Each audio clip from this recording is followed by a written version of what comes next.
I buried my husband in the morning. My two sons said they couldn't come because they were traveling for business. That night, I received a photo from my husband's phone. It showed my sons standing next to his grave, smiling. Minutes later, another message arrived. I have a worse photo. Do you really want to see it?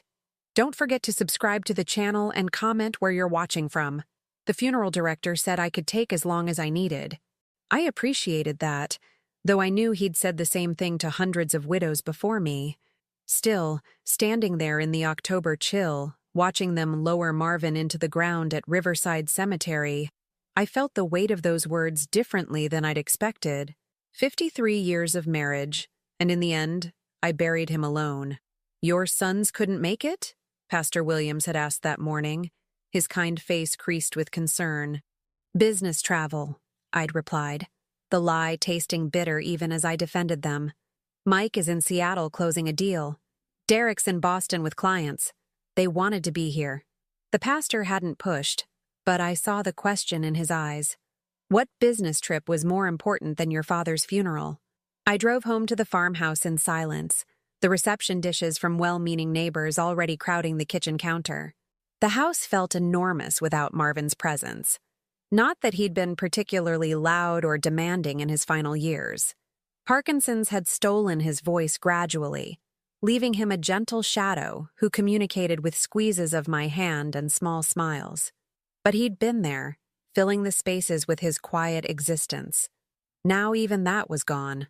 I made tea I didn't drink and stared at the stack of sympathy cards on the dining table. 68 years old, and I'd become one of those women, the kind neighbors pitied, whose children were too busy to show up when it mattered. My phone buzzed at 7:30 that evening. Marvin's number flashed on the screen. My breath caught. I'd been meaning to cancel his cell service, but hadn't found the strength yet. For a moment, my rational mind warred with something more primitive, that foolish hope that somehow, impossibly, he would be on the other end. It wasn't a call. It was a photo message. I opened it with trembling fingers. The image loaded slowly, revealing the curved arch of Riverside Cemetery's entrance gate, then two figures standing beside a fresh grave, the dirt still dark and newly turned. Mike on the left in his expensive suit, Derek on the right in designer jeans and a leather jacket. Both of my sons, side by side at their father's burial site. Both smiling, not the sad, reminiscent smile of grief. These were the grins I remembered from their childhood when they'd gotten away with something, putting a frog in their sister's bed, stealing cookies before dinner. Triumphant, conspiratorial. I stared at the image until my eyes blurred, trying to make sense of it. They'd lied. Both of them had lied directly to my face about business trips, about impossibility, about their supposed grief over missing the funeral.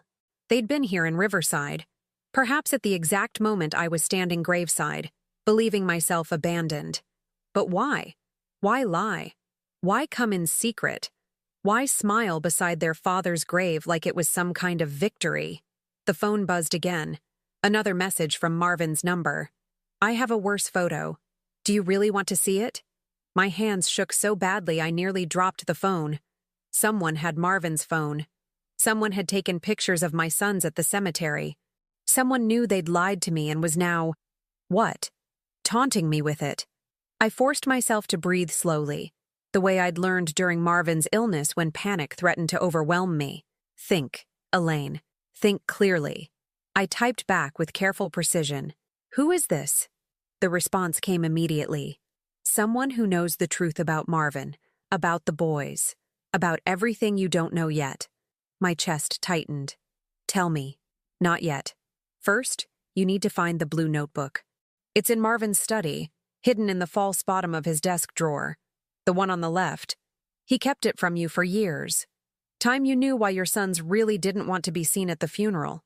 The message thread went silent. I sat frozen at the kitchen table, the cold tea forgotten, my mind racing through possibilities. A blackmailer? Someone who'd stolen Marvin's phone from his hospital room? But how would they know about a hidden notebook? The study door creaked when I pushed it open, despite the house being less than 20 years old. Marvin used to joke that he'd had it specially installed to maintain the proper scholarly atmosphere. His desk sat beneath the window overlooking the back pasture, neat and organized as he'd always kept it. I'd barely touched this room since his diagnosis, respecting his space even as I'd taken over every other aspect of our life. The left drawer slid open smoothly. Inside, staplers, paper clips, rubber bands, the detritus of a life spent managing farm accounts and county agricultural boards. Nothing suspicious, nothing hidden. I ran my fingers along the bottom, feeling foolish, preparing to text back that this was a cruel joke. Then I found it. A slight give in the wood, a seam where there shouldn't be one. The false bottom lifted easily, as if it had been opened recently. Beneath it lay a small blue notebook, its cover worn soft with age and handling. My name was written on the first page in Marvin's careful script, for Elaine, if something happens to me. My heart hammered as I flipped to the first entry, dated June 1995. Mike asked me again today about accelerating his trust fund. He's only 19 but talks about it like it's already his. Made veiled threats about what he might have to do if I don't cooperate. Derek encouraged him. They've been planning something together, I can feel it. I told them no. Elaine doesn't know how bad it's gotten. How can I tell her our sons see me as an obstacle to their inheritance? The words blurred as tears filled my eyes. 1995. Marvin had been keeping this secret for years. I flipped forward, my hands clumsy with shock. More entries scattered across decades. 1996. Found evidence Mike has been forging signatures on farm documents. Confronted him. He smiled and said I couldn't prove anything without destroying Elaine. He's right. 1998. Derek's law practice is failing. He asked for $200,000. When I refused, he threatened to contest Dad's will, claim I manipulated a sick man. After everything I've given them. 2003. They're working together now. I'm certain of it. Mike handles the financial schemes. Derek provides legal cover. My own sons, and I've become their mark. 2019. Parkinson's diagnosis confirmed. The boys were almost happy to hear it. They think it makes me vulnerable. They don't know I've been documenting everything. Every forged signature, every illegal transfer, every threat. Years of evidence. The notebook shook in my hands. Page after page of careful notes, photocopied documents, records of conversations. A complete chronicle of my sons' systematic attempt to undermine their father, manipulate the family finances, and position themselves to seize control of everything Marvin had built. And I'd known nothing. Nothing. The final entry was dated 3 days before Marvin's death. They've started asking about my medications, suggesting I seem confused about doses. Elaine is so tired from caregiving she doesn't notice the small things I see. But I see them. I see everything. If you're reading this, Elaine, it means I'm gone. It also means you need to know. I changed everything. They think they've won. They haven't. The real will is with Arnold Pemberton in Richmond, not the local lawyer they've compromised. Everything goes to you, with conditions they can't break. I'm sorry I never told you. I thought I was protecting you from the truth about our boys. Maybe that was my biggest mistake. Trust Arnold. Trust yourself. And whatever you do, don't let them know you've found this notebook until you're ready. They're dangerous when cornered. I learned that the hard way. T. My phone buzzed again, making me jump. Marvin's number. Found it yet? I stared at the message, my mind spinning. Someone knew about this notebook. Someone had directed me to it. Someone with Marvin's phone, with knowledge of our family secrets, with photographs of my sons smiling at their father's grave. Who are you? I typed again. The person who took the second photo. The one that shows what your sons were really doing at that grave before they smiled for the camera. Do you want to see it, Elaine? Do you want to know what they did? I looked down at the notebook in my lap, at years of my husband's secret suffering documented in careful detail, at the truth about the sons I'd raised, loved, defended. Yes, I typed back. Show me everything. The phone screen went dark for a moment, then lit up with a new image loading. I took a breath and opened it, knowing that whatever I was about to see would change everything forever.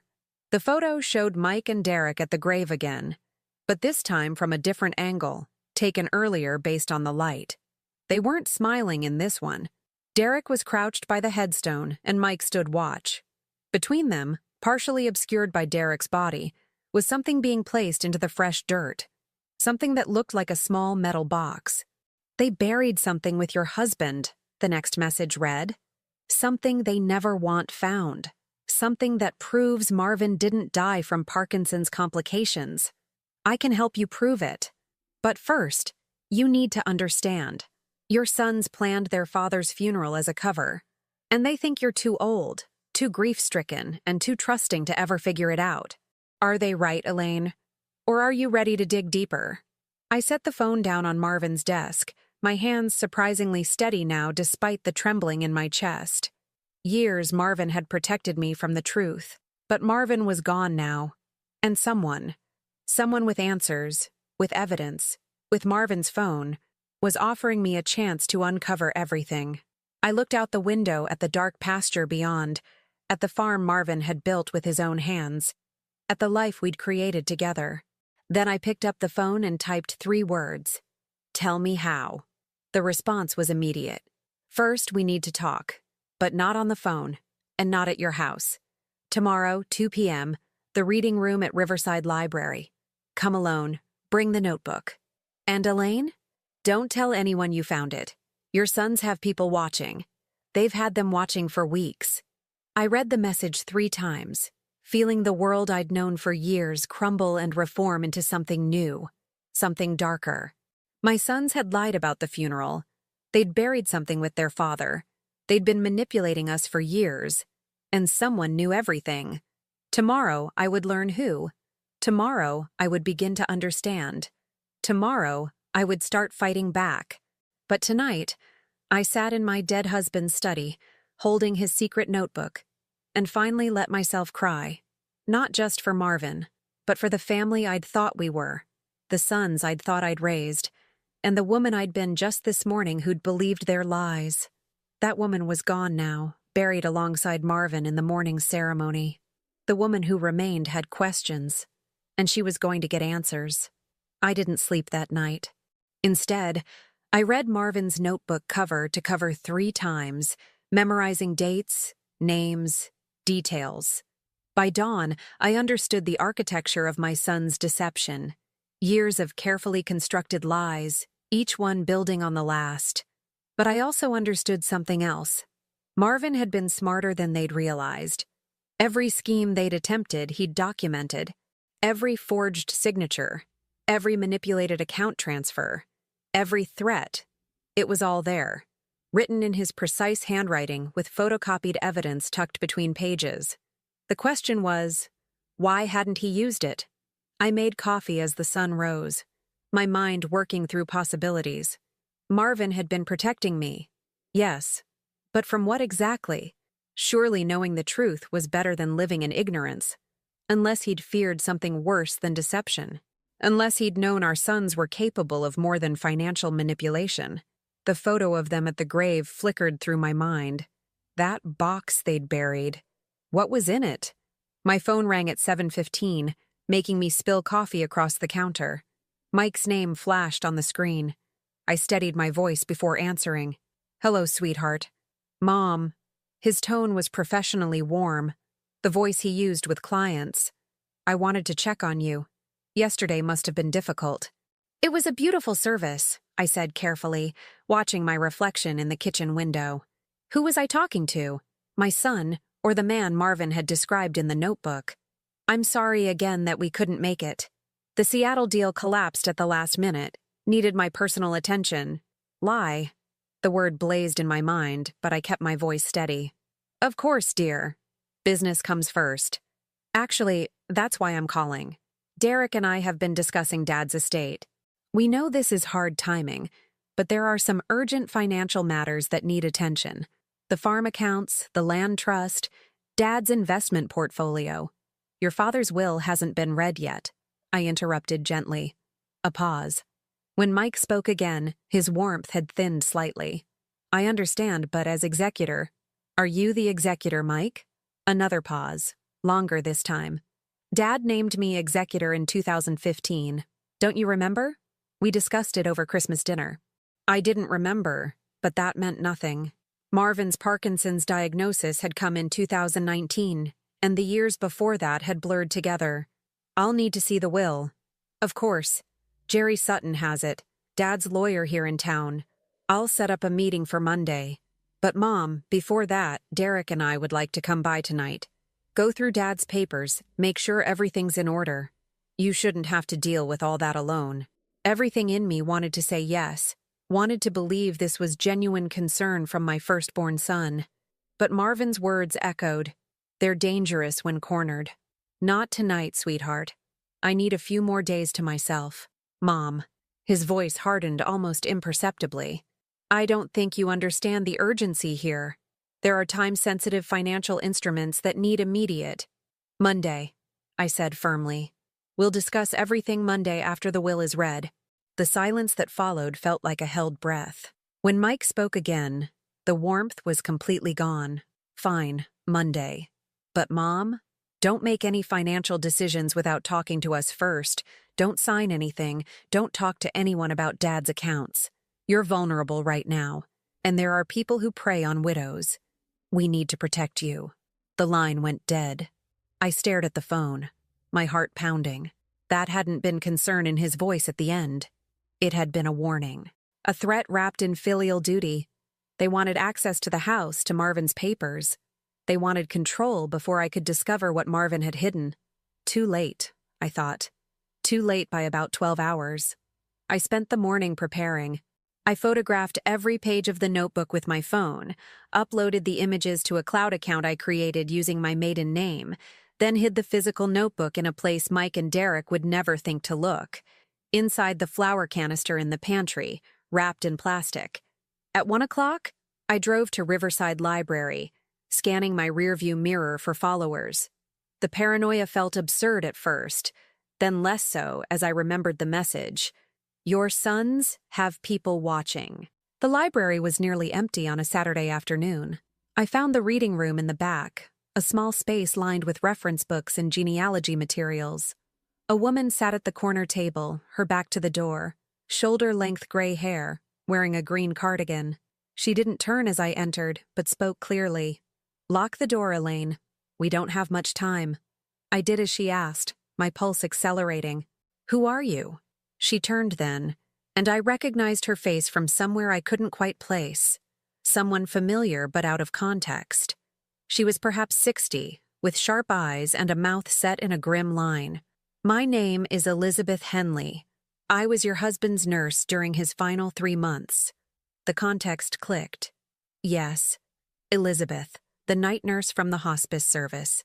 I'd seen her only a handful of times, usually when she was leaving as I arrived for morning visits. Marvin had seemed to like her. I don't understand, I said, sitting across from her. Why do you have Marvin's phone? Because he gave it to me 2 weeks before he died. She pulled the phone from her purse, setting it on the table between us, along with instructions. He knew he was dying, Elaine. The Parkinson's was bad enough, but there was something else. Something I documented but couldn't prove until it was too late. My mouth went dry. What do you mean? Elizabeth leaned forward, her voice dropping. Your husband's medication was being tampered with. Not enough to cause obvious symptoms, but enough to accelerate his decline. I noticed inconsistencies, dose times that didn't match the schedule, pills that looked slightly different from the usual prescription. I reported it to my supervisor, but by then he was dead. My voice sounded distant to my own ears. I'm sorry. Her expression softened. Marvin suspected it too toward the end. That's when he gave me his phone and the instructions. He said if anything happened to him, I needed to contact you after the funeral.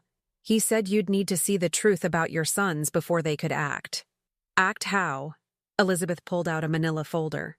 Marvin had me document everything in his final weeks. Visitors, medication checks, conversations I overheard. Your sons came to see him 4 times in those last 3 weeks. Always late at night, always when you weren't there. The last visit was the night before he died. She spread photographs across the table. Hospital room security footage, printed and time-stamped. Mike and Derek entering Marvin's room at 11:40 p.m. A different angle showing Derek holding Marvin's medication chart.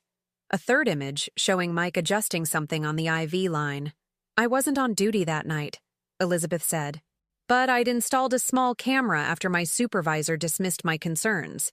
It wasn't legal, and I can't use it as official evidence, but Marvin wanted you to know the truth.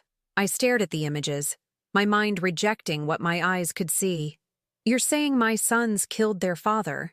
I'm saying the evidence suggests they hastened his death. The official cause was cardiac arrest secondary to Parkinson's complications, common enough that no one questioned it. But Marvin's heart had been strong. His cardiologist had said he could have had another year, maybe more. The room tilted slightly. I gripped the edge of the table. Why didn't you go to the police? With what? Suspicions and illegally obtained photos? I'd lose my nursing license and they'd still walk free. Marvin knew that. He said the only way to stop them was to let them think they'd won, let them make their next move, and catch them in something bigger. The box, I whispered. At the cemetery. They buried something. Elizabeth nodded. I took that photo from the service road. I knew they'd come. Marvin predicted they would. He said they'd need to hide evidence where no one would think to look. A fresh grave, your husband's grave, would be perfect. Who disturbs a burial site? What's in the box? I don't know. But Marvin thought it might be financial records they couldn't risk destroying. Documents they'd need later to access certain accounts, but couldn't keep in their possession right now. Or possibly medication vials from their visits. Evidence of tampering that they need to retrieve once any investigation period passes. I pulled out my phone, showing her the photos I'd taken of the notebook. Marvin kept records. Years of their schemes. Elizabeth's eyes widened as she scrolled through the images. This is incredible. This is everything we need to... She stopped abruptly, her expression changing. Elaine, did you tell anyone about finding this? No. Why? She stood quickly, moving to the window. There's a car in the parking lot, black sedan, 2 men inside. They weren't there when I arrived. My stomach dropped. Mike said they had people watching me. We need to leave, separately. Elizabeth grabbed her purse, stuffing the photographs back into the folder. Take the back exit through the genealogy section. Your sons can't know we've met, can't know what you've learned yet. Marvin's plan only works if they think you're still in the dark. What plan? Elizabeth? What exactly did Marvin tell you? She pressed the folder into my hands. Everything's in here. His instructions, my documentation, contacts he trusted. There's a lawyer in Richmond, Arnold Pemberton. Marvin sent him the real will 6 months ago, along with sealed documents to be opened only if certain conditions were met. Your sons think they're inheriting everything through the will with Jerry Sutton. They're not. But Mike said he's executor of a will that's not valid. Marvin had Jerry draft a decoy document in 2015, knowing your sons would eventually compromise him. The real will disinherits them completely and sets up a foundation you control. But only if we can prove they hastened Marvin's death or attempted fraud. Otherwise, they can contest it. My head spun. So everything, the notebook, the evidence, the photos, it's all building a case. But we need more. We need them to act again, to reveal themselves fully. Marvin believed they'd try to manipulate you into signing over assets before the real will is revealed. He believed they'd make mistakes if they thought you were vulnerable and alone. But I am alone, I said quietly. Elizabeth's expression softened. No, you have Marvin's evidence, my documentation, and a lawyer who's been preparing for this moment for 6 months. You also have something your sons have underestimated. Your intelligence and your strength. Marvin told me you were the smartest person he'd ever met. He said if anyone could bring them to justice, it was you. Footsteps sounded in the main library corridor. Go, Elizabeth whispered urgently. Back exit. Don't go straight home. Drive around first. Make sure you're not followed. I'll contact you Monday morning before the will reading. And Elaine, whatever your sons say, whatever they threaten, remember, you hold all the cards. They just don't know it yet. I clutched the folder and moved toward the genealogy section, my heart hammering. At the doorway, I looked back. Elizabeth was calmly sorting papers, as if she'd been researching alone all afternoon. The back exit led to a side parking lot.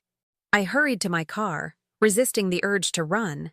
As I pulled out onto the main road, I saw the black sedan Elizabeth had mentioned. Two men sat inside, watching the library entrance. I drove slowly, normally, like a widow running errands on a Saturday afternoon. But my mind raced through everything I'd learned. Marvin had planned this. All of it. The notebook, the evidence, the fake will, the real will in Richmond. He'd been protecting me not by hiding the truth, but by preparing me to fight back after he was gone. And now that fight was beginning. My phone buzzed. Another message from Marvin's number. From Elizabeth. They're following you. Don't go home yet. Drive to Morrison's Diner on Route 7. Order coffee. Stay visible, stay in public. You're safe as long as witnesses are present. They won't act until they think you're isolated and vulnerable. Use that. I changed direction, heading for the diner, watching the sedan follow 3 cars back. Mike had said I was vulnerable, that people preyed on widows. He'd been right about one thing. Someone was preying on this widow. But it wasn't a stranger. It was my own sons. And unlike Marvin, who'd spent years documenting their crimes in secret, I wasn't going to wait quietly. I was going to make them show their hand, and then I was going to destroy them with it. Morrison's Diner had been a fixture on Route 7 for 30 years. Marvin and I used to stop there every Sunday after church, splitting their famous apple pie.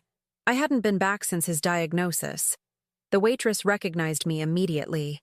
"Mrs. Stabenow. Honey, I'm so sorry about Marvin. We all loved him here." "Thank you, Karen." I slid into a booth by the window where I could watch the parking lot. The black sedan pulled in 2 minutes later, parking 3 spaces away. "Just coffee, please."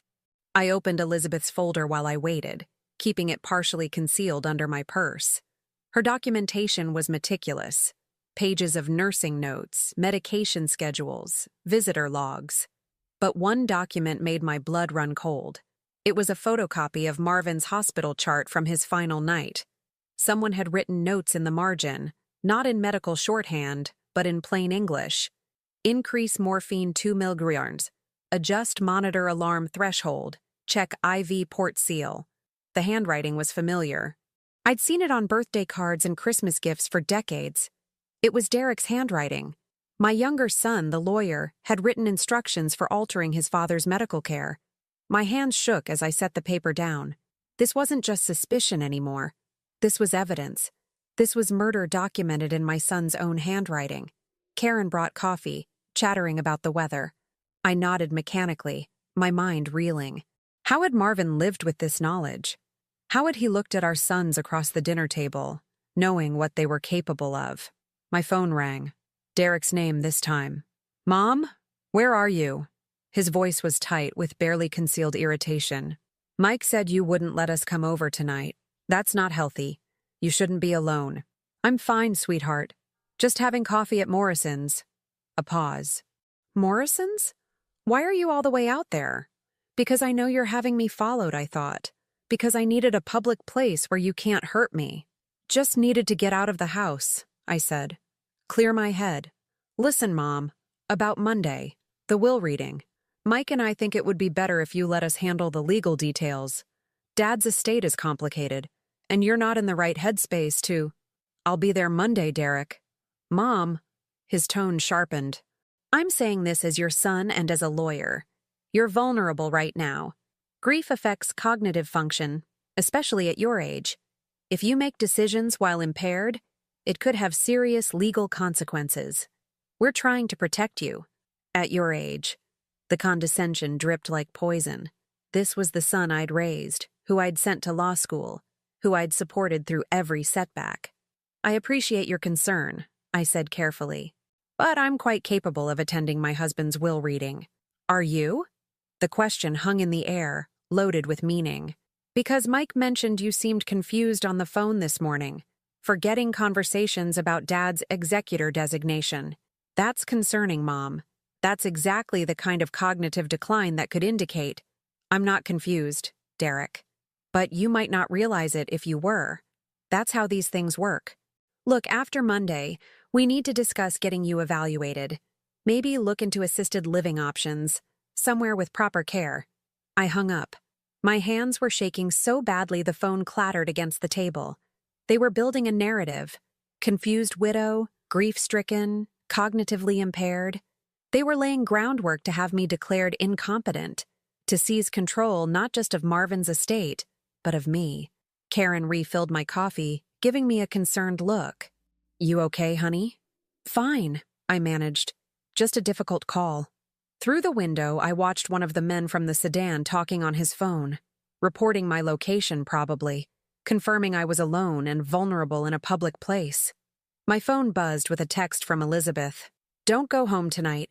Do you have somewhere safe?" I thought quickly. My sister lived in Pennsylvania, too far. My friends from church would ask too many questions. But there was one place. I typed back. "The farmhouse has a guest cottage out back. Separate entrance. No one knows Marvin built it. I can access it through the woods behind the property." "Good. Pack a bag when you get home, make it look normal. Then slip out the back after dark. I'll meet you at the cottage at midnight. We need to go through everything before Monday. And Elaine, the will reading at Jerry Sutton's office is a trap. Don't go." My coffee had gone cold. I stared at the message, trying to process. Everything was moving too fast, spiraling beyond my control. Yesterday, I'd buried my husband. Today, I'd learned my sons had probably killed him. Now, I was being told to hide in my own property like a fugitive. But Elizabeth was right. The will reading was a trap. They'd get me in Sutton's office, spring the fake will, pressure me to sign documents while I was confused and grieving. By the time I understood what I'd signed, they'd have control of everything. Another text came through, this time from Mike. "Mom, Derek said you hung up on him. That's not like you. We're worried. We're coming over tonight whether you want us to or not. Family takes care of family." The threat was barely veiled. They were coming. Tonight. I paid for the coffee and left, walking slowly to my car like a woman with nothing to hide. The sedan's engine started as I pulled onto Route 7, following at a discreet distance. Let them follow. Let them think they knew where I was going.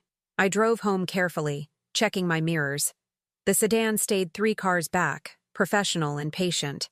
At the farmhouse, I pulled into the garage, closed the door, and went inside through the kitchen entrance. The house felt different now. Not safe and familiar, but exposed. A place with too many windows, too many doors, too many ways for my sons to enter. I moved quickly, pulling a small overnight bag from the closet. Comfortable clothes, toiletries, my medications. I added the flour canister with Marvin's notebook hidden inside, then tucked Elizabeth's folder into the bottom of the bag. Through the front window, I saw the black sedan parked down the road, watching. My phone rang again. Mike. I didn't answer. Instead, I sent a text. "Going to bed early. Very tired. Please don't come tonight. I need rest." His response came immediately. "Of course, Mom. Rest well. We'll see you Monday. Love you. Love you." The words that once brought comfort now felt like mockery. I turned off most of the house lights, leaving only my bedroom lamp visible from outside. Then I slipped out the back door, cutting through the woods as darkness fell. The guest cottage sat a quarter-mile behind the main house, hidden by a ridge and thick oak trees. Marvin had built it 5 years ago as a writing retreat, or so he'd told me. Now I understood it had been something else, a bolt hole, a safe room, a place to hide evidence or people if necessary. The cottage was small but well-maintained. Solar panels on the roof, a wood stove, shelves lined with books. And on the desk, I found something that made my breath catch. Another notebook. Green this time, not blue. Newer. I opened it with trembling hands. "Elaine, if you're reading this, Elizabeth has done her job and you've found the blue notebook. Good. But that notebook only tells half the story. This one tells the rest. The part I couldn't write down while I was alive, the part about Margot. Margot, my daughter, my middle child, dead 15 years ago in a car accident on her way home from college. Or so I'd been told. Margot didn't die in an accident." Marvin's handwriting continued. "She discovered what Mike and Derek were doing. She found evidence of their schemes and threatened to expose them. The night she died, she was driving to Richmond to meet with a detective.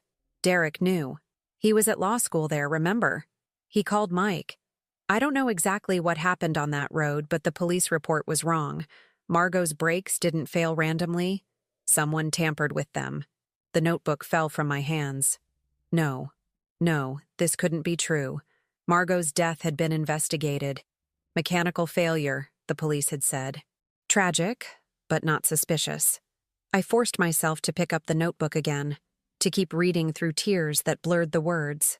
I've spent 15 years trying to prove it. I couldn't. They were too careful. But I know Elaine. I know our boys killed our daughter. And I've had to live with that knowledge, watching them play grieving brothers at her memorial, watching them comfort you while knowing what they'd done. I couldn't tell you. How could I? You'd already lost Margot. I couldn't take away your sons too without proof. So I waited. I documented. I built a case that would destroy them. This notebook contains everything. Margot's last phone calls, the detective she was supposed to meet, the mechanic who examined her car and found anomalies in the brake line that didn't match the official report. It's all here.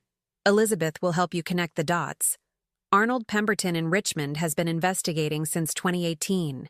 He has enough to reopen Margot's case once we prove what Mike and Derek did to me. One crime leads to the other. That's the plan. Expose the recent murder, leverage it to investigate the old one. Justice for both of us. But Elaine, you need to know. They're planning to kill you too. Not immediately. That would be too suspicious. But eventually. An accident, a fall, medication errors. They'll wait 6 months, maybe a year. Then you'll join us. Unless you stop them first. I'm sorry I left you to do this alone. I'm sorry for so many things. But I know you're strong enough. You always were. Finish what I started. For Margot. For us. For yourself. Marvin. I sat on the cottage floor, the notebook in my lap, and finally understood the full scope of what my sons had become. Not just thieves. Not just manipulators. Murderers. Twice over. And I was supposed to be the third victim. A knock on the cottage door made me jump. I'd been so absorbed in the notebook I hadn't heard anyone approach. Elaine. It's me. Elizabeth's voice. Urgent and low. Let me in quickly. I opened the door. She slipped inside, immediately closing and locking it behind her. Her face was pale. Her movements jerky with adrenaline. What happened? I asked. Change of plans. Your sons aren't waiting until Monday.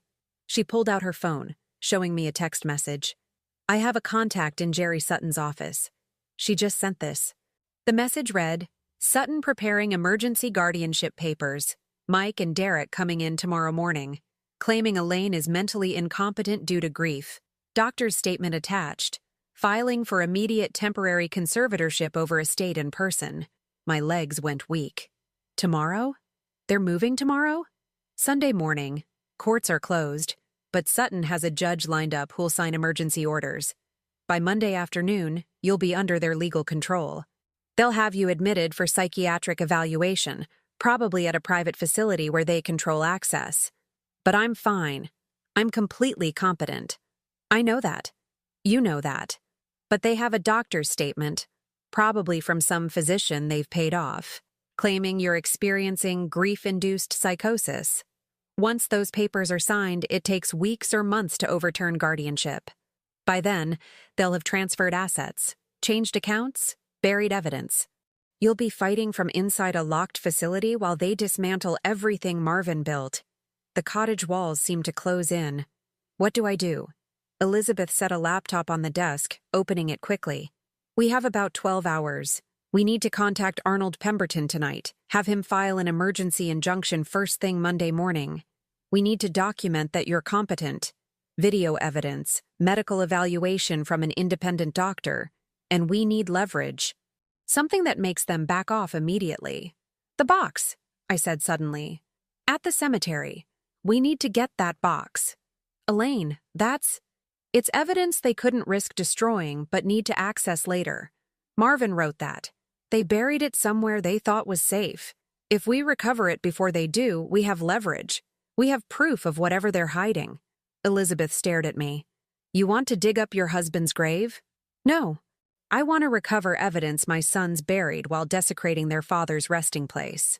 There's a difference. For the first time since this nightmare began, I felt clarity, purpose. Marvin had spent years playing defense, documenting crimes he couldn't prevent. But I wasn't Marvin. I was done being defensive. How do we do this without being seen?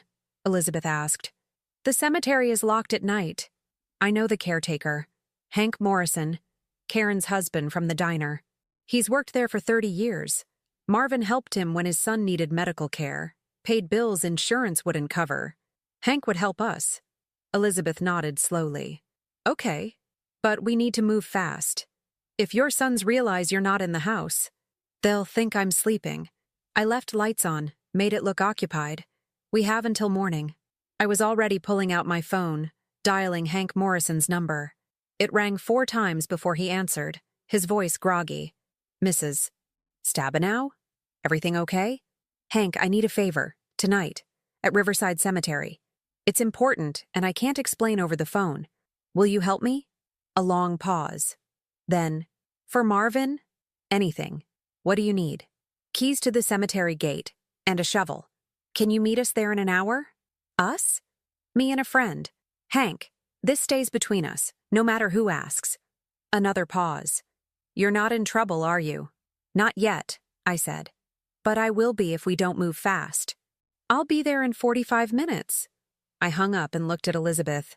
We're going grave robbing. She laughed, a sound edged with hysteria. Your husband was right about you. You are the smartest person I've ever met. No, I said, tucking both notebooks into my bag. I'm just a mother who's done losing children to my son's ambition. Now let's go find out what they're willing to kill for. Riverside Cemetery looked different at midnight.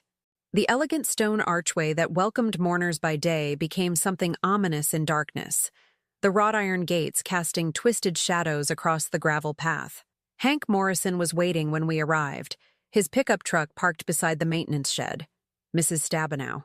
He handed me a flashlight and a set of keys. I don't know what this is about, but Marvin was a good man. Helped my family when we had nowhere else to turn. So I'm not asking questions. Thank you, Hank. I squeezed his weathered hand. You're a true friend. He pulled 2 shovels from his truck bed. I'm assuming you need these. Which plot? Marvin's, Section C, Plot 217. His expression flickered with surprise, but true to his word, he asked nothing. Follow me. Ground still soft from yesterday's burial. Won't take much to move what needs moving. We walked in silence, Elizabeth close behind me, our flashlights creating small pools of light in the darkness. Marvin's grave looked raw and exposed, the flowers from yesterday's service already wilting in their arrangements. What exactly are we looking for? Hank asked. A metal box, I said. Small, maybe the size of a shoebox. It was buried here yesterday afternoon, after the service. Not deep, just beneath the surface near the headstone. Hank nodded and began to dig carefully, his movements practiced and efficient. Elizabeth and I held the flashlight steady, illuminating the disturbed earth. 10 minutes later, his shovel hit something solid. Got something, he muttered, kneeling to brush away dirt with his hands. The box emerged slowly, metal, gray, sealed with a combination lock. It was heavier than I'd expected, and when Hank lifted it out, I heard something shift inside. Papers, maybe, or small objects. You want me to open this? Hank asked. Not here, Elizabeth said quickly, glancing around. We need to get it somewhere secure first. Take it to my truck, Hank said. I'll fill this back in, make it look undisturbed. You two should go. Less you're here, less you can be connected if questions get asked. I wanted to argue, but he was right. We needed deniability. Hank, if anyone asks, I was checking the irrigation system, saw nothing, heard nothing. Now go. Elizabeth and I hurried back to her car, the metal box wrapped in a blanket from Hank's truck. My heart pounded as we drove away from the cemetery, half expecting to see the black sedan materialize behind us. Where now? Elizabeth asked. The cottage. We'll open it there. The drive back felt endless. Every set of headlights made my pulse spike. But we reached the farmhouse property without incident. parking behind the cottage where the car wouldn't be visible from the road. Inside, I set the box on the desk with trembling hands. The combination lock stared back at me, its 3 numbered dials a barrier between us and whatever truth my sons had tried to bury. "Any idea what the combination might be?" Elizabeth asked. I thought about Mike and Derek, trying to understand their psychology. What numbers would they choose for something this important? Something memorable but not obvious. "Try Margot's birth date," I said quietly. "August 12th, 1987, 812. Elizabeth spun the dials. The lock didn't open. "Her death date?" Elizabeth suggested. "March 3rd, 2010, 303. Still nothing.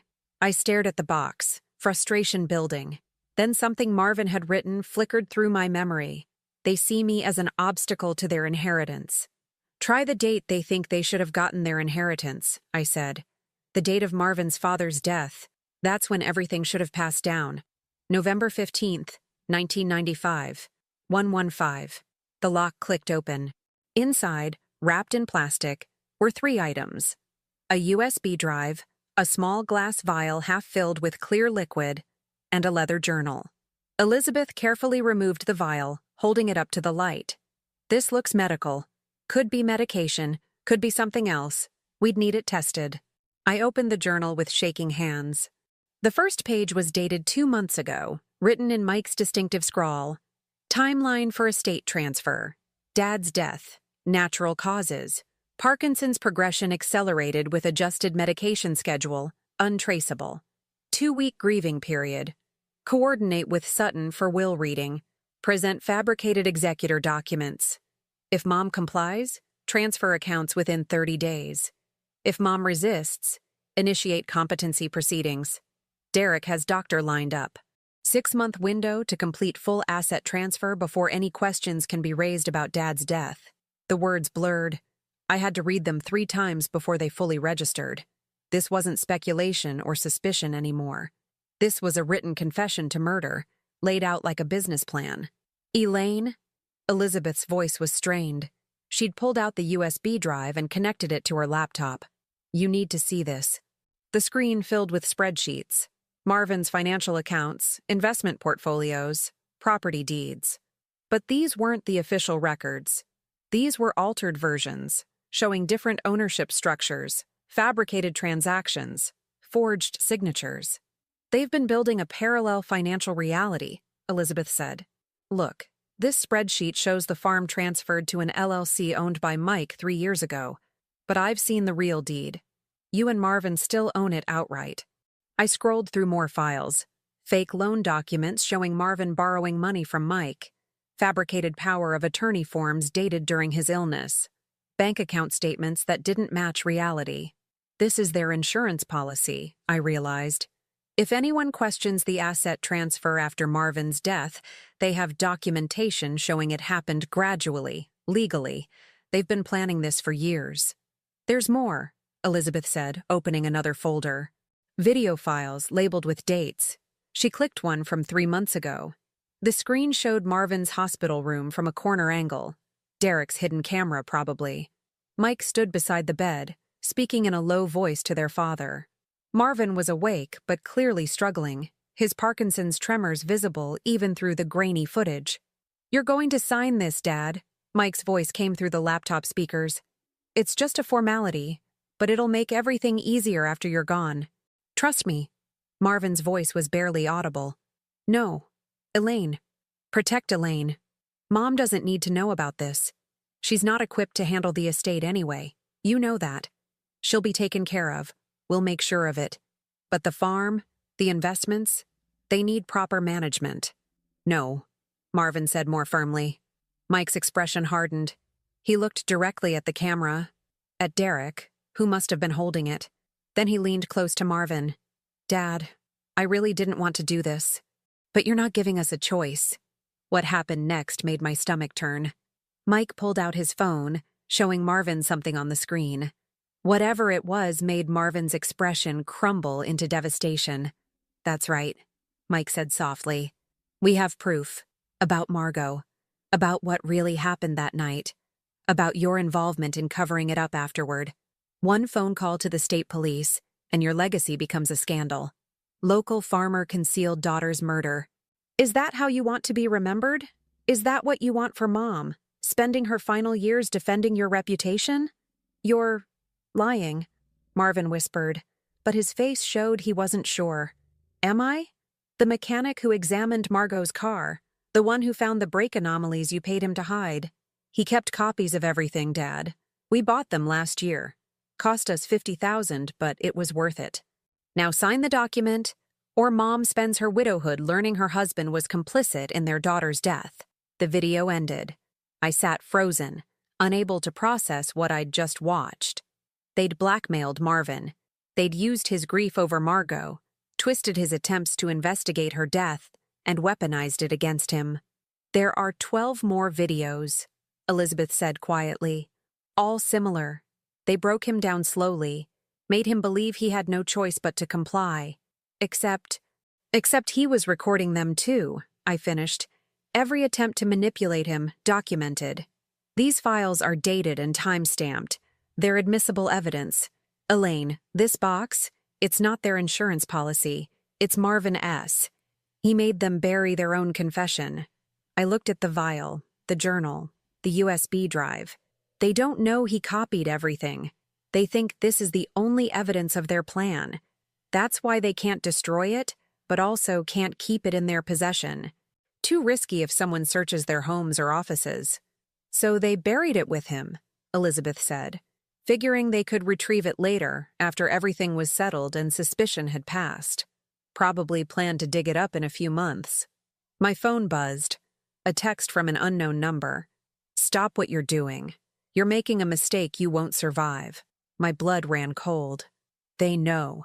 Elizabeth checked her own phone, her face paling. Someone saw us at the cemetery. I just got a message from my supervisor. Anonymous complaint filed against me. Claims I've been harassing a patient's family, making false accusations against grieving sons. I'm suspended effective immediately, pending investigation. They're neutralizing you, taking away your credibility, and isolating you. With me suspended, your sons can claim I've been manipulating you, feeding you paranoid delusions about them. Another text arrived on my phone, this time from Derek. Mom, we know about the nurse. She's been lying to you, trying to turn you against us. We're getting a restraining order against her tomorrow. Please come home tonight. We're worried about you. We're coming to get you. How long until they get here? Elizabeth asked. The farmhouse is 20 minutes from town.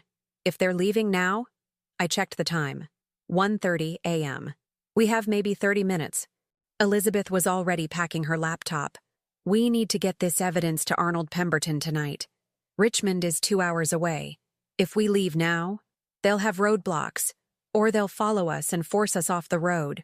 Remember what they did to Margot. Then what do? I thought fast, my mind racing through options. We had evidence, but we were trapped. The moment we left the property, we'd be vulnerable. But staying here meant being cornered when they arrived. Unless we gave them what they thought they wanted. Call Hank Morrison, I said. Tell him to put the box back. Refill the grave exactly as it was. What? Elaine, they're coming here to stop us from having the evidence. So we let them think they've succeeded. We put the box back, hide the copies we've made. And when they get here, I'm just a confused widow who went for a drive and is now home in bed. But the evidence is already copied. Photos of the journal, the USB files backed up to the cloud, the vial photographed from every angle. The originals go back in the ground. My sons can retrieve their insurance policy whenever they want. They just won't know we've already taken ours. Elizabeth stared at me. You want to play victim? Let them think they're winning. Until Monday morning, when Arnold Pemberton walks into that courthouse with copies of everything and files charges. By the time they realize what's happened, it'll be too late. They'll still try to have you committed tomorrow. The guardianship papers won't hold up if I have a lawyer present with evidence of their fraud. Arnold can stop it with an emergency motion, can he? Yes, but he'd need to file before they do. Courts open at 8:30. If Sutton files at 8, then Arnold needs to file at 8, which means we need to get everything to him tonight digitally. Can you send the files? Elizabeth nodded. I have his secure email. But Elaine, sending evidence isn't the same as stopping what's coming. Your sons are desperate now. Desperate people are dangerous. I know. I gathered the items from the box.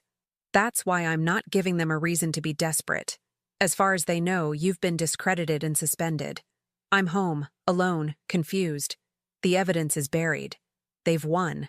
They have no reason to hurt me if they think they're in control. And if they decide to speed up their timeline? If they decide you're a liability anyway? I met her eyes. Then I'll be ready. Because unlike Marvin, I'm not carrying this weight alone anymore. I have you. I have Arnold. I have the truth documented and distributed. If something happens to me, the evidence still gets released. That's my insurance policy. Elizabeth pulled out her phone, fingers flying across the screen. Okay. I'm uploading everything to Arnold now, with instructions to file emergency motions at 8 a.m. if he doesn't hear from you by 7. I'm also sending copies to 3 other attorneys with instructions to release everything if you or I go missing or are incapacitated. Good.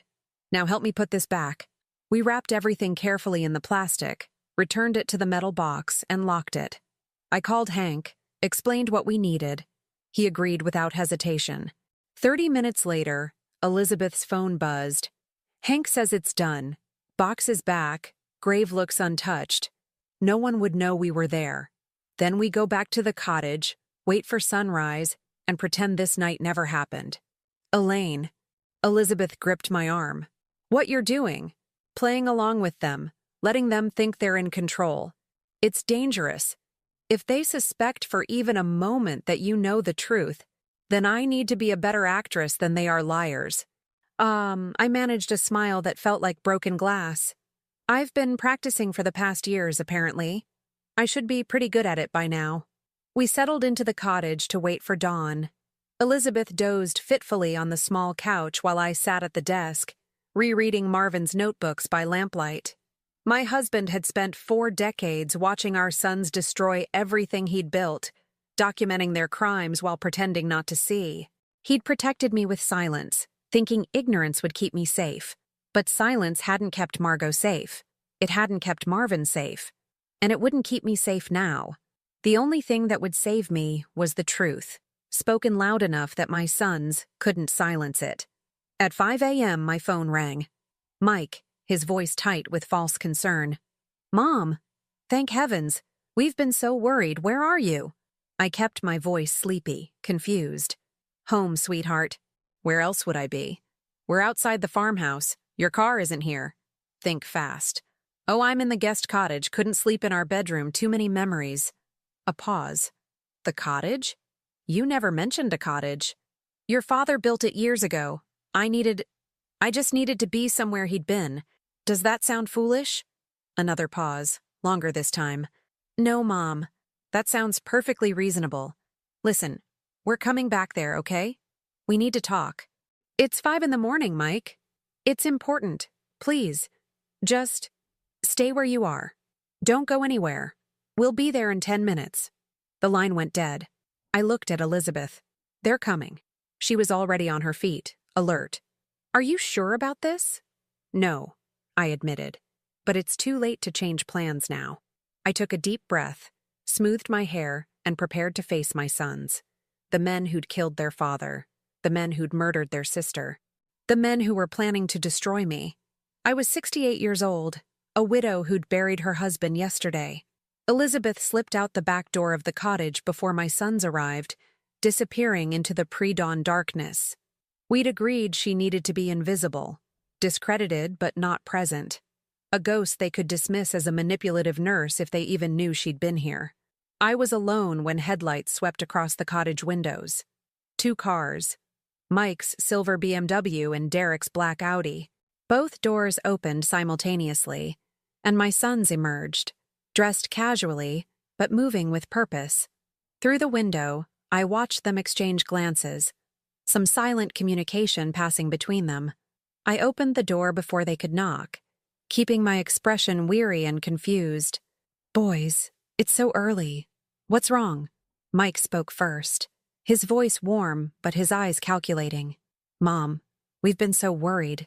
You weren't answering calls yesterday evening, and then we heard... He stopped, as if catching himself.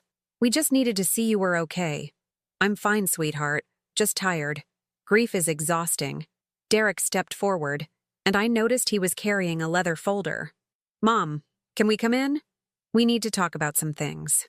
I hesitated just long enough to seem uncertain, then stepped aside. They entered the cottage, their eyes scanning the small space quickly. Looking for what? Evidence that I'd been with Elizabeth? Signs that I'd discovered their secrets? This cottage is charming, Mike said, his tone too casual. I didn't know Dad had built this. He wanted a quiet place to work on his memoirs, I lied smoothly. He never got to finish them. Memoirs? Derek's voice sharpened slightly. What kind of memoirs? Oh, just family history. Stories about growing up on a farm, building the business. Nothing interesting to anyone but family. I settled into the armchair, forcing my hands to remain steady in my lap. Why are you both here at 5 a.m? The brothers exchanged another look. Mike sat on the small couch, his posture carefully relaxed. Mom, we need to talk about yesterday, and about some concerns we have. Concerns? About your mental state, Derek said bluntly, cutting through Mike's diplomatic approach. He opened the leather folder, pulling out papers. We've been noticing signs of cognitive decline. Confusion, memory problems, poor judgment. Yesterday you hung up on me mid-conversation. That's not like you. You were pressuring me about legal matters while I'm grieving your father. See? Derek gestured at me. Defensive behavior, paranoid interpretations of normal family concern. These are textbook symptoms of grief-induced cognitive impairment. Mike shot his brother a look. Too aggressive, that look said. He leaned forward, taking my hand with false gentleness. Mom, we're not attacking you.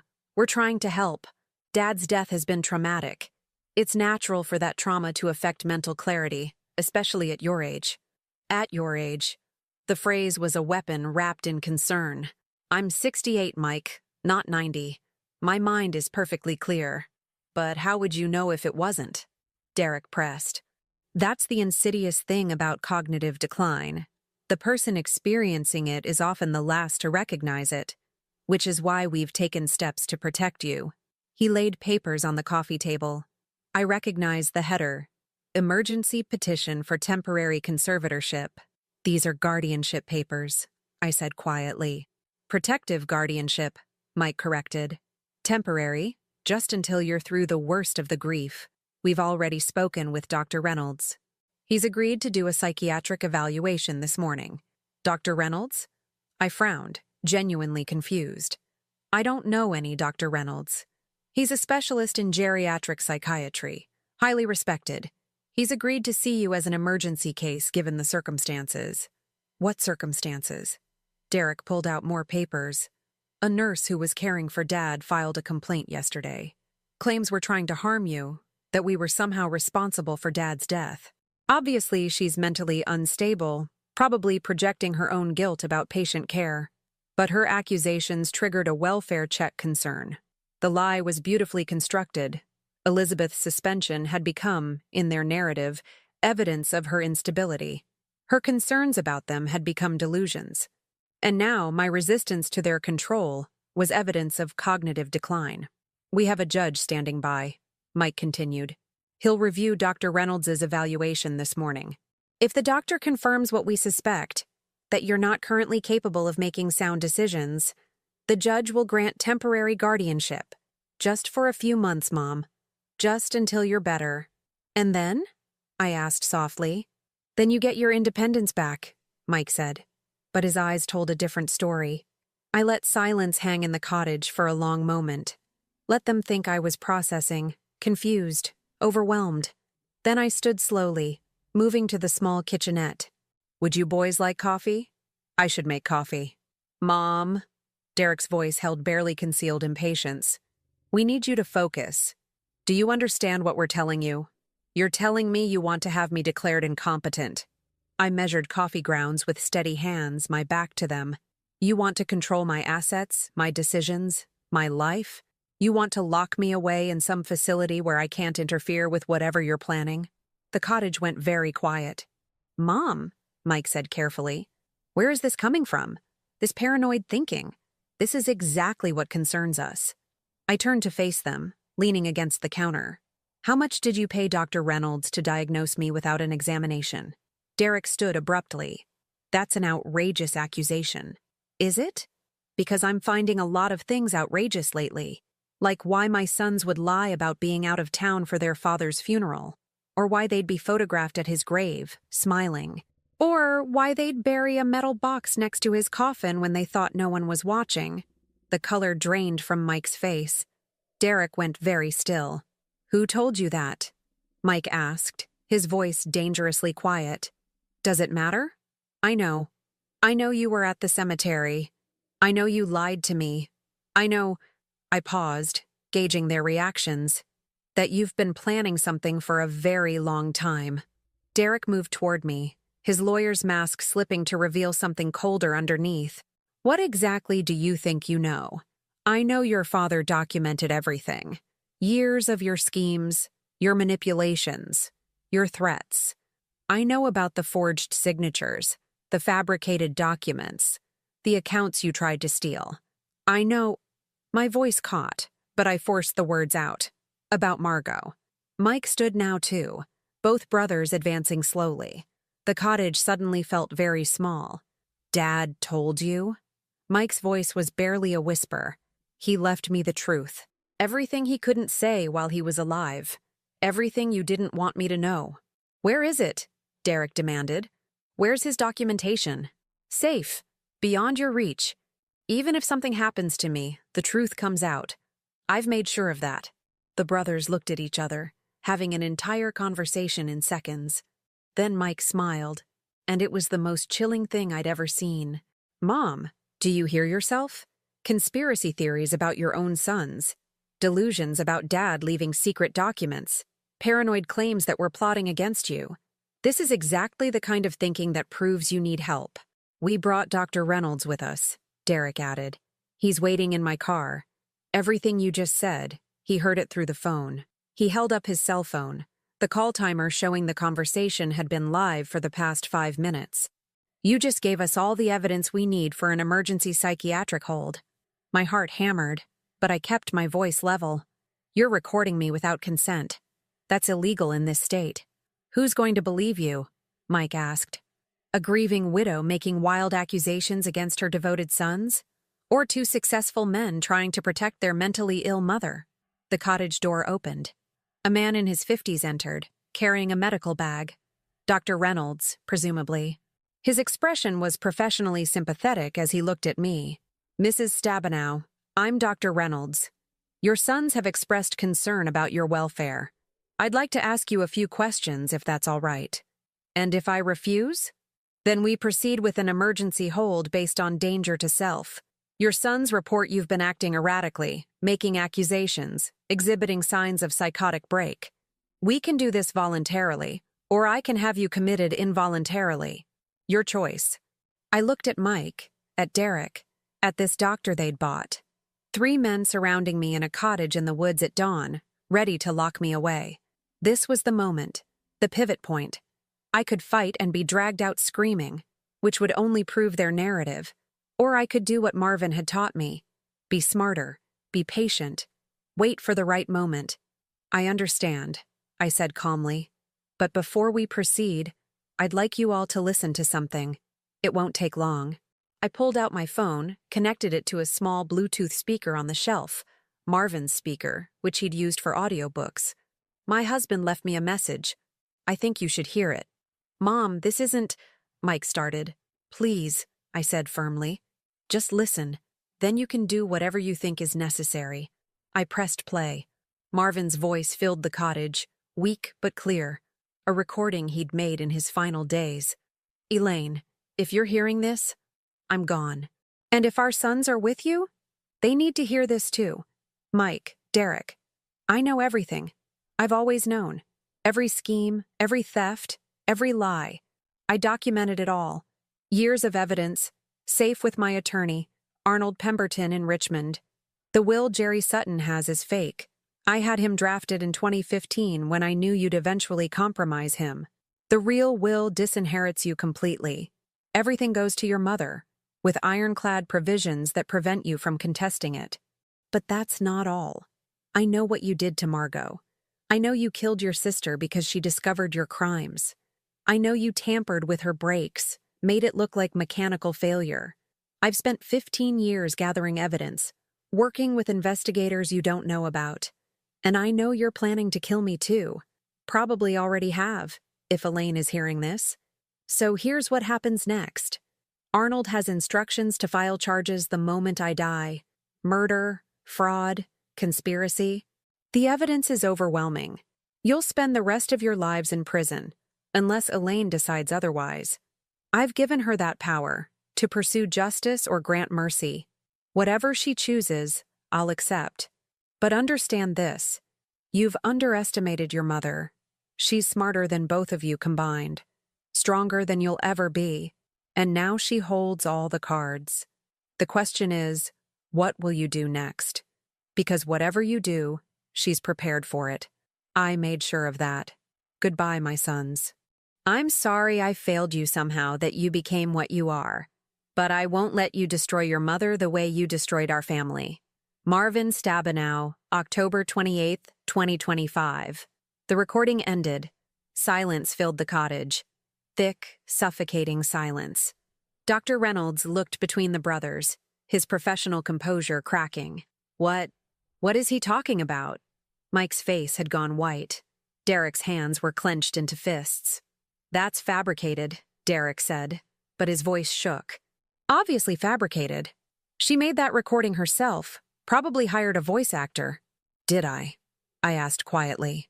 Then explain how I knew about the box you buried at the cemetery. Explain how I knew about your plans to have me declared incompetent. Explain how I knew about Margot. You know nothing about Margot, Mike snarled, his mask finally cracking. You know nothing. I know you killed her. I know you've killed twice, and you're planning to make it 3 times. But here's what you don't know. Your father's attorney filed paperwork this morning at 7 a.m. The real will is already registered. The evidence is already submitted.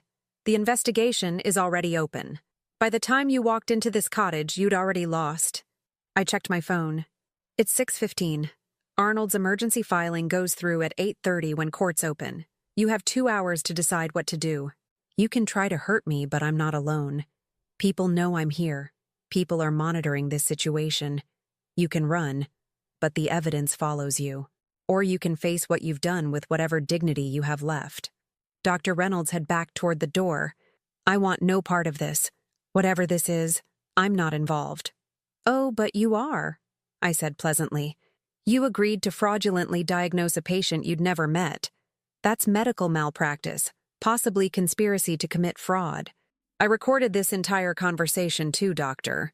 My recording is legal because this is my property, and I have every right to record what happens here. Arnold Pemberton will be very interested in your role. The doctor fled, the cottage door banging behind him. I looked at my sons, the boys I'd raised, the men who'd murdered their way to an inheritance they'd never receive. Well? I asked softly. What will you do now? Mike moved first, lunging toward me with fury replacing his calculated mask. But the cottage door burst open before he reached me, and 3 people entered. Elizabeth, Hank Morrison, and a woman in her 40s wearing a badge clipped to her belt. That's far enough, Mr. Stabenow, the woman said, her voice carrying authority. I'm Detective Margot Jones, Virginia State Police. You need to step back from your mother. Mike froze mid-stride. Derek's hand had been reaching for his phone, but he slowly lowered it. What is this? Derek demanded, his lawyer instincts kicking in despite the shock. You have no jurisdiction here, no warrant. I have a signed affidavit from your mother requesting police presence due to credible threats against her safety. I've been parked down the road for the past 30 minutes, listening to this entire conversation via the open line Mrs. Stabenow established before you arrived. Detective Jones held up her phone. I heard everything. The coercion, the fraudulent medical diagnosis, the implicit threats. That's enough for me to detain you both while we sort this out. You can't prove anything, Mike said, but his voice had lost its confidence. Actually, we can. A man in his 60s stepped through the door behind the detective, carrying a briefcase. His silver hair and expensive suit spoke of courtroom authority. Arnold Pemberton, attorney at law. Mike, Derek, we've never met, but I've been representing your father's interests for the past 6 months. I'm filing emergency injunctions at 8 a.m. this morning, preventing either of you from accessing any of Marvin Stabenow's assets, along with documentation supporting a criminal investigation into his death. Derek's face went gray. You can't freeze the estate without evidence of fraud and potential homicide? Oh, but I have that evidence. Your father provided it meticulously over many months. Financial records showing forgery and theft, video recordings of your attempts to coerce him, medical documentation suggesting his medication was tampered with, and Arnold opened his briefcase, pulling out a familiar leather journal. This, your own written confession to conspiracy and murder, recovered from your father's gravesite. That's impossible, Mike whispered. We buried that. No one knew. Your mother knew, Arnold said simply. She recovered it last night, documented everything, and returned the original to its hiding place. You thought you were so clever, hiding your insurance policy with your father's body. But you forgot the most important rule. Never underestimate a woman who's had 68 years to learn patience. I watched my sons' faces as reality crashed over them. All their planning, all their manipulation, unraveling in minutes. The recording of Dad, Derek said desperately. That's fabricated. We can prove. Can you? Arnold pulled out another device. Because I have the original audio file, time-stamped and verified. I also have security footage from the hospice facility showing you tampering with Marvin's medication chart, footage you didn't know existed, and I have testimony from 3 medical professionals documenting irregularities in his care during your visits. Elizabeth stepped forward. I'm one of those professionals. And unlike the story you tried to tell, I wasn't suspended for making false accusations. I was working undercover at the request of your father and Mr. Pemberton, documenting everything you did. My suspension was cover to get me out of the facility before you realized I was gathering evidence. Mike looked at me, and for the first time, I saw something like fear in his eyes. Mom, you can't believe all this. We're your sons. We love you. You killed your sister, I said quietly. You murdered your father. You were planning to lock me away and steal everything we built. That's not love, Mike. That's not even close to love. We can explain, Margot, Derek said quickly. It was an accident. We never meant— You tampered with her brakes, Detective Jones interrupted. We've reopened that investigation based on new evidence provided by Mr. Pemberton. The mechanic who examined the vehicle kept detailed notes that contradict the official report. He's willing to testify now that the statute of limitations for evidence tampering has passed, and he won't face charges. This is all circumstantial, Derek argued, his lawyer training surfacing even in crisis. You'll never prove— We don't have to prove everything, Arnold said. We just have to prove enough to tie you up in criminal proceedings for years. And during those years, the real will stands. Elaine inherits everything with ironclad protections. You get nothing. Even if you somehow beat the criminal charges, which seems unlikely given the evidence, you're still disinherited. You've spent years trying to steal an inheritance you'll never see. The cottage fell silent except for Mike's ragged breathing. I watched him process it all. The years of planning, the crimes committed, the future he'd envisioned crumbling into nothing. Why? I asked, my voice breaking despite my attempt at composure. Why did you become this? We gave you everything. We loved you. What did we do wrong? You gave us everything, Mike said bitterly. Except control, except power. Dad always held the money like a weapon, like we had to prove ourselves worthy. Margot was the golden child, the one who could do no wrong. We were just extras in the Marvin Stabenow story. So you killed her? My voice was barely a whisper. Your own sister, because you were jealous. She was going to ruin everything, Derek said. She found the documents showing we'd been borrowing from Dad's accounts. She didn't understand. It was our money, our inheritance. We were just accessing it early. But she threatened to expose us, destroy our reputations. We had to stop her. You had to murder her, I corrected. Say it clearly, Derek. You murdered your 23-year-old sister because she discovered you were thieves.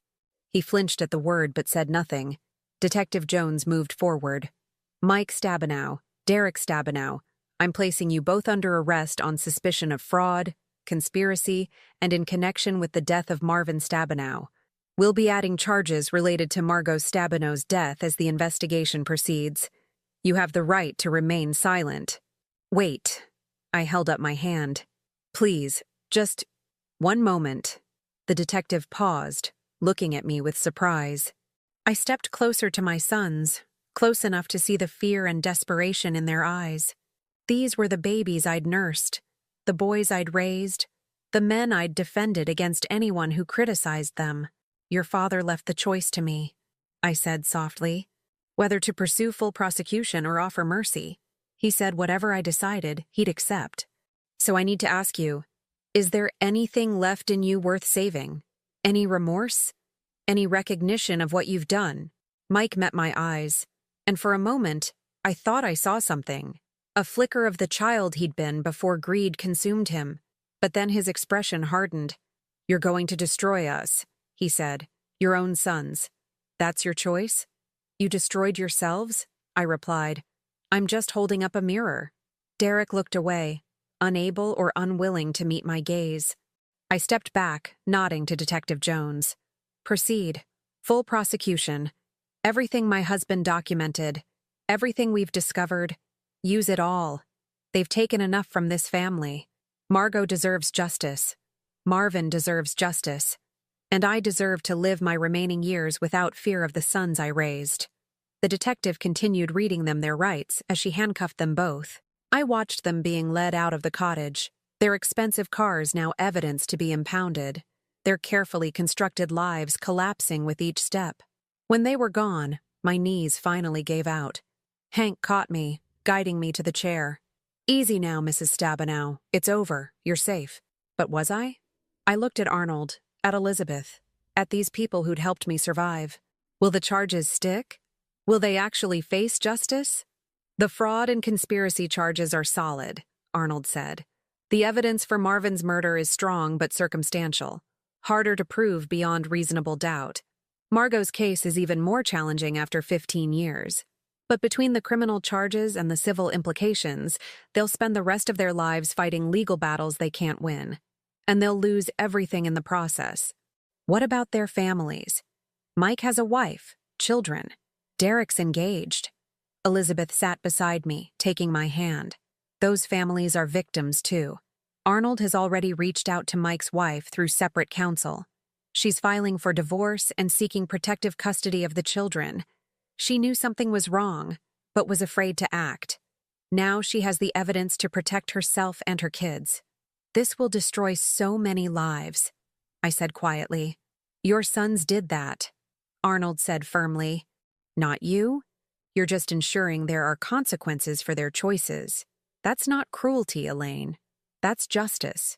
We sat in the cottage as dawn broke fully, golden light streaming through the windows. The place Marvin had built as a refuge had become the site of our final battle. And we'd won, not through violence or force, but through patience, documentation, and intelligence. Over the next 3 weeks, the full scope of Mike and Derek's crimes emerged. The local newspaper ran headlines. Prominent sons arrested in father's death. The investigation expanded, uncovering years of financial manipulation that extended beyond our family to other victims. Elderly clients Mike had defrauded. Legal clients Derek had betrayed. The trial wouldn't happen for months, possibly years. But the injunctions held. The estate remained frozen except for my living expenses and the establishment of a trust to support Margot's legacy. I spent those weeks sorting through Marvin's papers, reading the full extent of his documentation. At night, I walked through the farmhouse, remembering the family we'd been before greed and jealousy poisoned everything. One afternoon, Elizabeth visited with news. The medical board confirmed it. Marvin's death was hastened by systematic medication tampering. It might not meet the legal definition of murder, but it was certainly criminal negligence causing death. Combined with the other charges, The prosecutors are confident. And Margot? The mechanic's testimony reopened the investigation. They found the original brake components stored in an evidence locker, never properly examined. A forensic analysis shows clear signs of deliberate tampering. It's not definitive proof of who did it, but combined with the video evidence of your sons discussing what happened that night, it builds a strong case. I nodded, feeling a weight lift slightly. Margot would have justice. Finally, after 15 years. "What will you do now?" Elizabeth asked. "After everything settles?" I looked around the farmhouse, too big for one person, filled with memories both beautiful and terrible. Marvin wanted me to establish something in Margot's name. A foundation, maybe, helping young people pursue agricultural sciences like she planned to do. The farm can fund it, give her death meaning beyond tragedy. That's beautiful. And I think I'll sell this place. Too many ghosts. Maybe buy something smaller, closer to town. Start over. Elizabeth smiled. "You're 68 years old and planning to start over. That's remarkable." "Is it?" I looked at my hands, weathered, wrinkled, but steady. I buried my husband 3 weeks ago. I discovered my sons were monsters. I faced down men who planned to destroy me. And I won, not because I was young or strong, but because I was patient and smart. Marvin taught me that. He spent years building a case he'd never see resolved, protecting me from the truth until I was ready to handle it. "Do you wish he'd told you sooner?" I considered the question honestly. Part of me does. But I understand why he didn't. He thought he was protecting me from pain.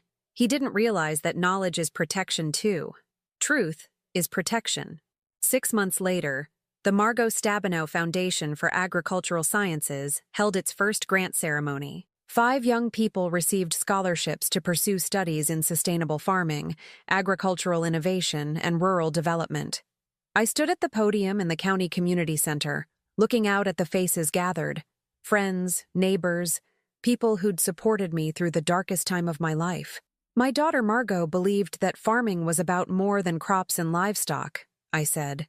She believed it was about legacy, about building something that lasts beyond our own lives. She was right. But legacy isn't just about what we leave behind. It's about how we live, how we face challenges, how we choose to act when tested. I paused, collecting my thoughts. My husband Marvin spent the last years of his life documenting truth that would cost him everything to reveal. He chose to protect that truth until someone could act on it. That took courage. That took wisdom. That took the kind of strength that only comes from years of living, learning, and understanding that patience is more powerful than force. People often dismiss the elderly as weak, as confused, as less capable than the young. But I've learned something these past months. Age isn't weakness.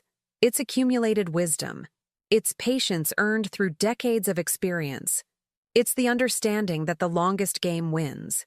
I looked directly at the section where I knew reporters sat, knowing Mike and Derek would read these words from whatever holding cells they currently occupied.